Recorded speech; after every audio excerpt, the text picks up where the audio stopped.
నమస్తే అండి. జయ రామకృష్ణ. నేటి సద్భావన పాఠం ప్రార్థన చూస్తున్నాము. కాబట్టి మనం అనుకుంటున్నాం కదా, ఒక్కొక్క రోజు ఒక్కొక్క భావాన్ని మనం టేక్అవే పాయింట్గా తీసుకొని మనం దాన్ని ప్రాక్టీస్ చేస్తున్నాం. రియల్ లైఫ్లో మనం ఎలా ఇంప్లిమెంట్ చేయాలి అనేది ఆలోచిస్తున్నాము.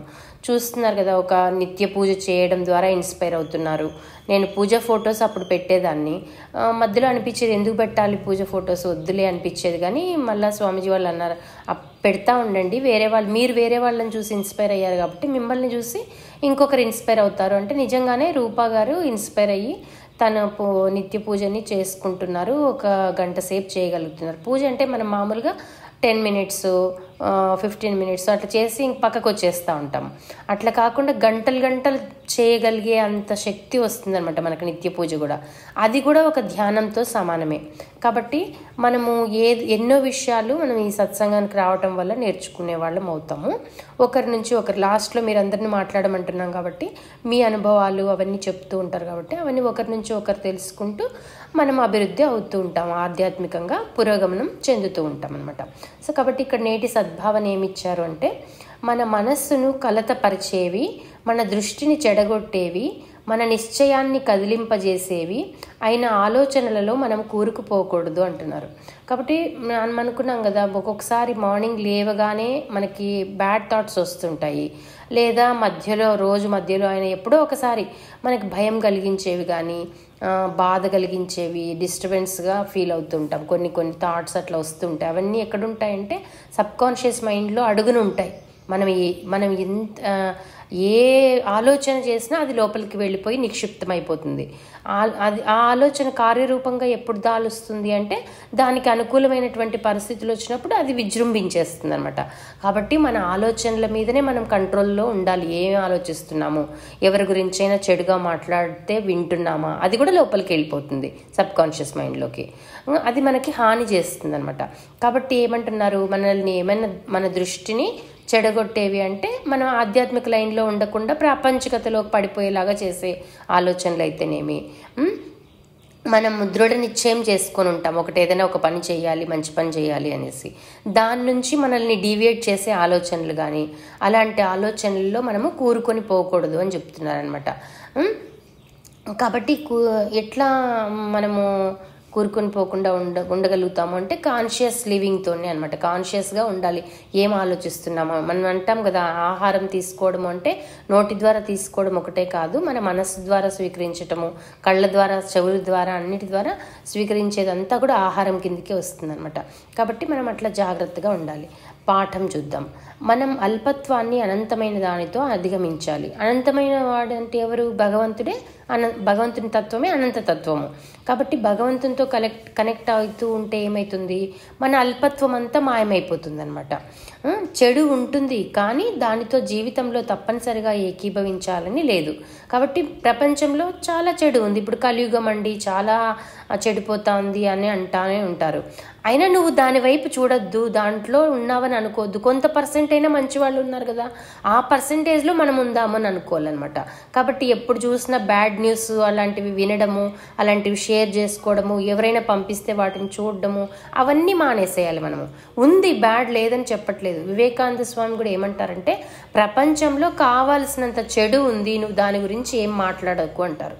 కాబట్టి దాని గురించి మాట్లాడితే తగ్గిపోతుందా?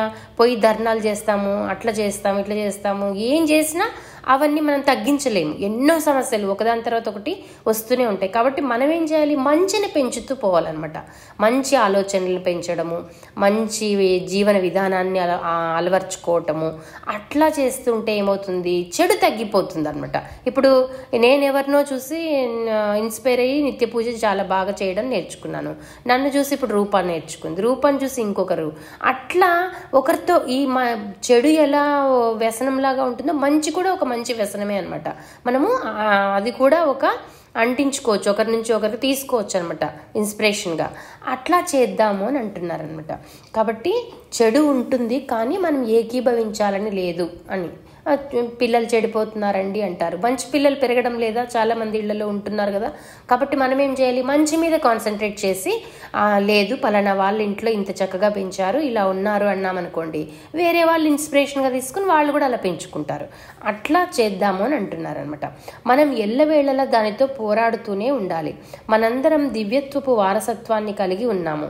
భగవంతుని ఆశీస్సులు మనపై కురిసినా మనమే వాటిని పోగొట్టుకుంటున్నాము. కాబట్టి ఇప్పుడు భగవంతుని ఆశీస్సులు అందరిపైన సమానంగా కురుస్తాయి. ఇప్పుడు వర్షం ఎలా అయితే అన్ని చోట్ల సమానంగా కురుస్తుందో బంజరు భూమిలోనూ కురుస్తుంది, సాగునేలపైన కురుస్తుంది. కానీ సాగునేలలో మాత్రమే విత్తనాలు మొలకెత్తుతాయి, బంజరు భూముల్లో విత్తనాలు మొలకెత్తవు. అంటే ఇప్పుడు ఒక సత్సంగంలో 10 మంది అటెండ్ అవుతున్నారు, అందరూ సేమ్ వింటున్నారు, సేమ్ హోంవర్క్లు ఇస్తున్నాము. కానీ ఒకరిద్దరే ఎందుకు ఇన్స్పైర్ అవుతున్నారు, ఒకరిద్దరే ఎందుకు రెగ్యులర్గా వస్తున్నారు అంటే వాళ్ళకి ఆ రుచి తెలిసిందనమాట. వాళ్ళు ఆ భగవంతుని యొక్క అనుగ్రహాన్ని వాడుకుంటున్నారు, వాళ్ళు వాళ్ళ జీవితంలోకి అనువదించుకుంటున్నారు. మనం ఏమనుకుంటామో మాకు చాలా కష్టాలు ఉన్నాయి, మనం తర్వాత చేసుకుందాం భక్తి అనుకుంటాము. కానీ భగవంతుడు కష్టాలు ఇచ్చేది ఎందుకు అంటే, నువ్వు నా మార్గంలోకి రా తల్లి అని పిలవడానికి భగవంతుడు మనకి కష్టాలు ఇస్తున్నాడు. కానీ మనం ఏమనుకుంటున్నాము, మళ్ళా ముసుగేసుకుని పడుకునేసేసి ఆలోచించుకుంటూ ఉండిపోతున్నాము, అంతే కదా. ఎందుకంటే మన కష్టాలు ఉన్నాయి, నేను రాలేను ఇప్పుడు అంటున్నారు. కానీ అది చాలా తప్పు అనమాట. కష్టం వచ్చింది కాబట్టి ఇప్పుడు నువ్వు ఇంకా ఎక్కువ సాధన చేసుకోవాలి. ఎలా నీకు శక్తి వస్తుంది అంటే, నువ్వు తెచ్చుకోవాలి లోపల నుంచి. నీ కష్టం తొలగాలి అంటే నువ్వు తప్పకుండా ఏదో ఒక సాధన మార్గాన్ని ఎన్నుకోవాలన్నమాట. కష్టంలో ఉన్నప్పుడే బాగా సాధన చేసుకోవాలి. సంతోషంలో ఉన్నప్పుడు నేను సంతోషంగా ఉన్నాను, నా సంతోషాన్ని భగవంతునికి నివేదించేసేయాలి.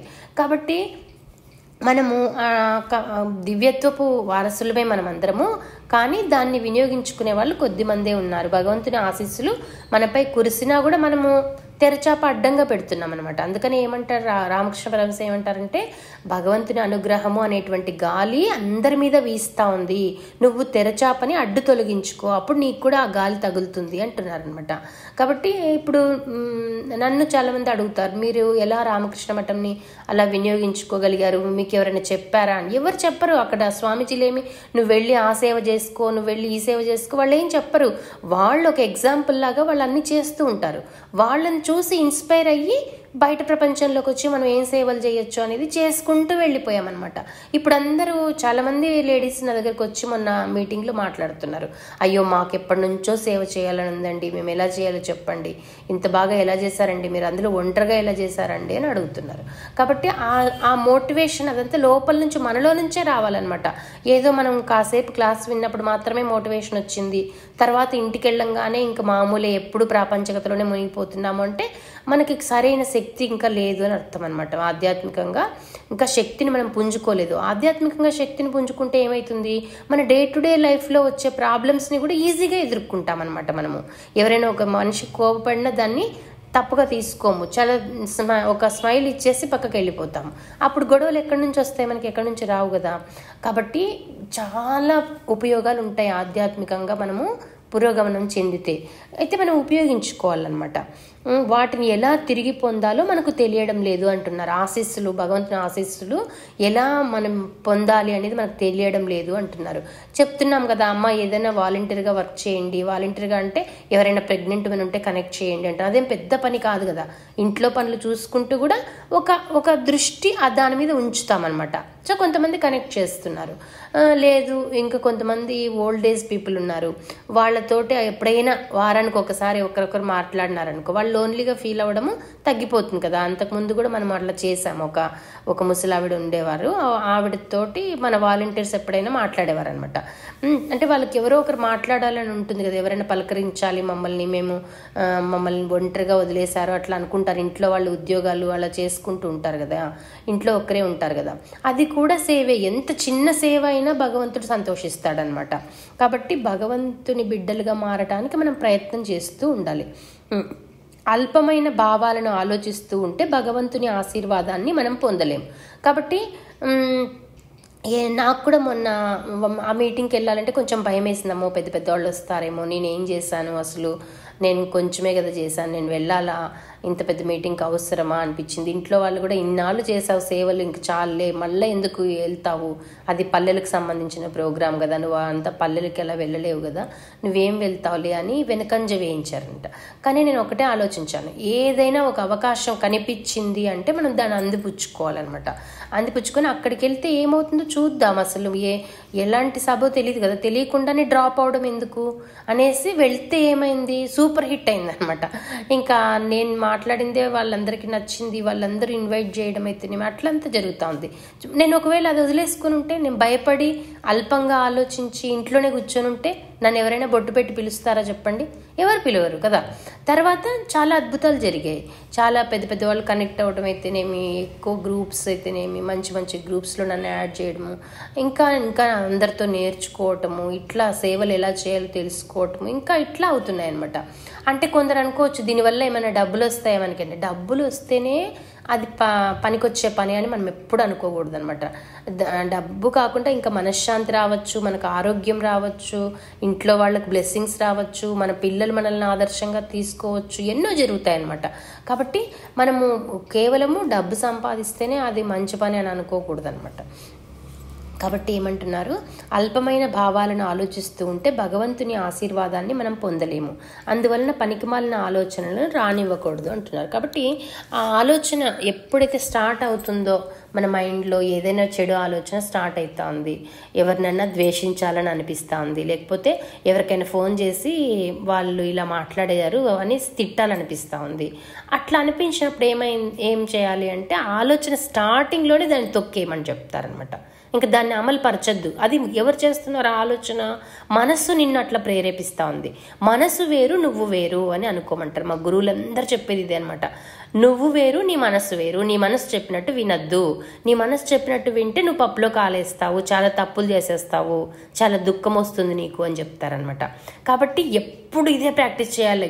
ఏమనిపించినా ఓకే, నా మనసు ఇలా ఆలోచిస్తూ ఉంది, దానికి ఏం పని లేదు కాబట్టి అది ఆలోచిస్తూ ఉంది, నేను దీన్ని అమలు చేయకూడదని బుద్ధి ప్రకారం వెళ్ళాలి. మనసు ప్రకారం వెళ్తే చాలా తప్పులు జరుగుతాయి, దుఃఖంలోకి వెళ్ళిపోతాం అనమాట. కాబట్టి ఏమంటున్నారు, అందువలన పనికిమాలిన ఆలోచనలు రానివ్వకూడదు అంటున్నారు. కాబట్టి ఇక్కడ ఏం తీసుకోవాలి ఈ పాఠంలో మనం టేక్అవే పాయింట్ అంటే, భగవంతుని ఆశీర్వాదాలు అందరిపైన కురుస్తున్నాయి, మనం దాన్ని రిసీవ్ చేసుకునే పొజిషన్లో ఉండాలి అని అనుకోవాలన్నమాట. ప్రార్థన. హే దయానిధి, నీ దయను నాపై చూపించు, నీ జ్ఞానజ్యోతిని నా మార్గంలో ప్రసరింపచేయి, అల్పమైన ఆలోచనల నుండి భయాల నుండి నన్ను స్వతంత్రుణ్ణి చేయి. కాబట్టి భగవంతుడే మనకు ధైర్యం ఇవ్వగలడు, అంతే కదా. ఇప్పుడు ఎవరైనా గురువు కానీ ఇంకెవరు చెప్పినా కొంచెం సేపే ఉంటుంది, అంతే అనమాట. మనలో ఉన్నటువంటి అంతరాత్మ ధైర్యంగా ఉందనుకో అప్పుడు మనం ధైర్యంగా ఉంటాం. అంతరాత్మ అంటే ఎవరు? భగవంతుడే, అంతే కదా. నిన్ను చేరుకునే అవగాహన నాకు ప్రసాదించు, అచంచల భక్తితో నిస్వార్థంతో అంకిత భావంతో నిన్ను సేవించని. కాబట్టి చాలా భక్తి ఉంది, దేశభక్తి భక్తి అన్నీ ఉండాలన్నమాట. అన్నీ ఉన్నప్పుడే నువ్వు వేరే వాళ్ళంటే నీకు ప్రేమ, పాపం అయ్యో పాపం అనే బుద్ధి ఉందన్నమాట. అట్లా ఉన్నప్పుడే నువ్వు సేవ చేయగలుగుతావు కదా. లేకపోతే ఏమవుతుంది, నాకేమొస్తుంది వచ్చేస్తే, నా టైం వేస్ట్ కదా, లేకపోతే నేనేదో నా పని నేను చూసుకుందాము అని అనుకుంటాము. అట్లా కాదనమాట. అట్లా కాకుండా మనము అచంచలమైనటువంటి భక్తితో నిస్వార్థంతో, స్వార్థం కూడా ఉండకూడదు, అంకిత భావంతో అంటే బాగా దానికి కట్టుబడి ఉండాలన్నమాట. ఒక పని చేస్తాను అంటే అది ఇంకా చెయ్యాలి. ఇప్పుడు నేను క్వశ్చన్స్ పంపించండి అంటే మాకు రామకృష్ణ గ్రూప్లో, కొత్త గ్రూప్లో నుంచి క్వశ్చన్స్ పంపిస్తూనే ఉన్నారు. వాళ్ళకి నేను రికార్డ్ చేసి ఆన్సర్స్ పంపిస్తూనే ఉన్నాను అనమాట. ఒకటి ఏదన్నా మనం తీసుకున్నాము, తలకెత్తుకున్నాము అంటే దాన్ని అచంచలమైన విశ్వాసంతో, భక్తితో, శ్రద్ధగా ఆ పనిని కంప్లీట్ చేయాలన్నమాట. ఇంకేమంటున్నారు, నీ శాంతిని నాకు అనుగ్రహించు. భగవంతుడు శాంతి సాగరం లాంటి వాడు కదా. కాబట్టి ఆ సాగరంలో నుంచి మనకు కూడా ఎంతో కొంత శాంతిని మనం కూడా తీసుకోవాలి అని అనుకోవాలన్నమాట. అది ఈరోజు మనకు నేటి సద్భావన పాఠం ప్రార్థన. సర్వం శ్రీరామకృష్ణార్పణమస్తు. లోకా సమస్త సుఖినో భవంతు. జయ రామకృష్ణ. Thank you.